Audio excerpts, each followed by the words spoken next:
Roy's birds win at all levels and all distances, and they have helped to make Roy Fox a respected name among the racing fraternity. Well, this is your widowed. This is the main widowed lot. Right.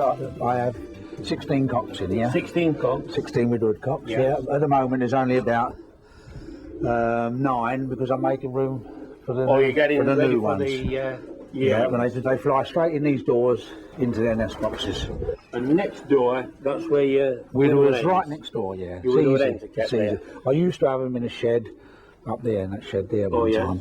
But there was so much trouble basketing up, ends and all that. I thought it's got to be easier than that. So I have them right next door. When I put the cocks in on a Friday night, I just open the door and in they go. You've got rid of the work. That's right. Got a simplicity, Simplicity. I don't notice of them being next door. No, it made no difference. No, not at all. Not at all. You see on the front here, Roy, you've got vents. That's letting a little bit of fresh air to the loft. But inside, you scrape out to see that you scrape the pigeons out. I scrape out. Quite frequently. Whenever if I see them they're dirty, I scrape out. See a bit of dirt. But when I'm on the full widowwood, I do leave them alone as much as possible. Probably I scrape. Clean out 2 or 3 times a day, maybe. Oh yeah. If I come down here and I see some, I do clean out. Yeah. So they're spotless all the time. As far as I can do it, And so obviously you must trap through these windows. Straight through the windows they come. Straight through these windows. Yeah. I just all I use is I don't have no food or nothing. I have a bit of food in their nest bowls and I use an handkerchief. Oh yeah? Well, that's something different. I just see a pigeon. Like a flapper? As soon as I see a pigeon like that, I can just run out. I train them from a baby like that, and I just straight into their nest box. When do you start racing the old birds? Do you race right from the beginning? Right from the beginning. Racing season? Yeah, I do think, racing starts a bit early, so I'm not one for open races. You're not too worried about the open races? It's too cold, it's too, I find it's too cold. And I don't really, if I can help it, I will not train until the temperature gets above 50 degrees. So I think it's too cold, below 50. Very good point there, Rob. I do think, I do think that if you do that, then they won't last a season. And the strain of pigeons, what you've been racing for the last few years is what strain then?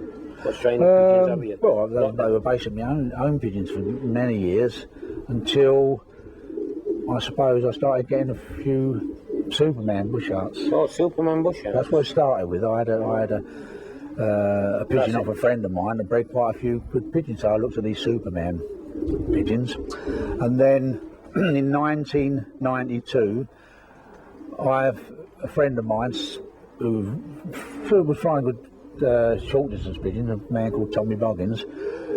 He was buying in his Jansons, and he said to me, "Would you swap 6 young ones with me?" And I said, he said, "Because I want to get something you can do the distance." I said, "Certainly, And for 2 years, we swapped 6 young ones. Well, unfortunately, it was the 6 I gave him, he lost nearly all of them. The 6 he gave me, nearly all won. All won? Yeah, and one of them turned out to be the Terminator. The Terminator? That's right. Yeah, that's a very well-known pigeon in this area. Oh, yeah, it's a fan. What did the Terminator do then? Well, he's won 10 or 11 individual firsts in the Harrow Club, plus about 15 or 16 firsts in the 3-bird club. He's scored in every combine race I've ever put him in. He's been in the combine result. He's just done everything, and of course everybody's been going on to me about stopping racing him because he breeds. Comes when you can lose them, isn't it? He breeds winners. They're breeding winners all his life. His son won the combine with Thursday last year. Last year? Yeah, from Thursday. His grandchildren have won the Fed. I've got 2 granddaughters in there that have won the Fed from Ripon, as young birds, and they don't get raced much after, His grandchildren are breeding winners as well. I've got one in there. Well, out of the Terminators, the one that won the combine, which bred the Terminator, the nest sister to that bred me a hen last year, which won the Fed from Ripon, and then won the Greater Harrow Open race from Berwick, an £800. You know, and £800 a minute. I can go, you know, I even forget most of them because there's so many in there that, That's right. you know, that they've turned out. Maybe so. you could tell us a little bit about your system of racing then, Roy. Well, the system of racing would you like me to start from I'd now? like you to start from this time of the year. Yeah, start right. from now, which is From third week in September. Right, and it's just as important now as it is at any other time of the year, as you appreciate, Dave. Pigeon racing is That's right. 12 So months now, a year, isn't it? what I've got to do this time of the year now is, as I've said before, as soon as next week's finished, I've been my last race. Got the Berwick Open race out of the way. Racing's over for 96. Right. The old birds are already separated. And then I get the young cocks in the nest boxes that I've vacated, ready for the young cocks. There'll be some spaces in there with ones I've sorted out. So the young cocks all go in here, and that shed will be empty. Yes. All that'll end up in there for The young bird winter. loft will be totally empty. All that goes in there is the garden furniture until the spring. Till That's the all that's spring. in there, right? Right. Then it's a matter of, and what I usually do, and you talk about me feed now, most of the food I got left, like with the young bird feed and the old bird feed and all that, I should usually mix all that together. So there's a lovely variety of food there. For the this time of year, through the mould. Yeah, good mixture of all the best food. Not too much, obviously. You wouldn't put too much of anything. But they're on the best. But it's the best of the lot. I make up a feed. really good mixture of everything I got left, and I'll go through them now, like you know. That's first class. And they get plenty of linseed, plenty of oilseed. Plus, I make up a mixture which I give me birds all the year round. I vary it a little bit from now and then. And but you do fly a certain type of mixture for your widow pigeons. Oh yeah, and you blend it together yourself. That's right. Yeah. So do you want me to go on about the feeding? With the widowed feeding, like I do break them down. If I can get it with good barley, but if I can't get good barley, I won't use it.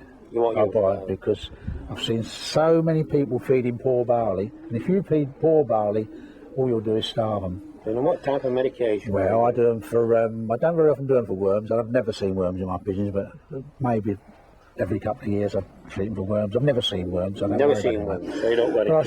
I should treat them for coccidiosis, canker, and I shall treat them, the last treatment will be for respiratory trouble. I should give them a treatment of like Thailand. Of Thailand, yeah. Thailand, Believe in Thailand. Yeah, well, it's not too strong. There's some strong, but Thailand's pretty mild, so it has antibiotics. So, you know. And this will go into the medication program in December. Yeah, that's right. Yeah. That's prior to pairing up. That's right. Give them a week on medication, 3 or 4 days on multivitamins after each medication, then a break, then the next lot. You know, so it goes up to past Christmas time. Well, that's a very good point.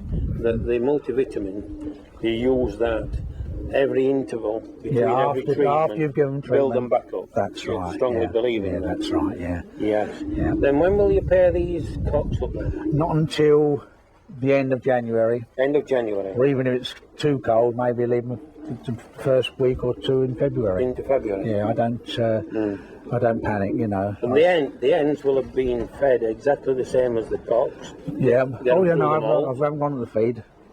They're then, after the medication stops and that, they're then put on barley. You then put them on barley. First class barley. Yeah.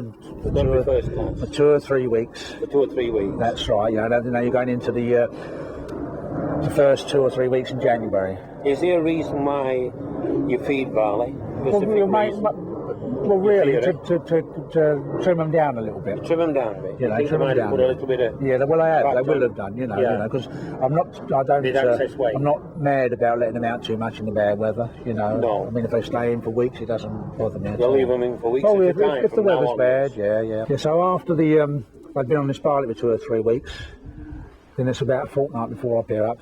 Then put them on some good grub again and get them in the mood for pairing.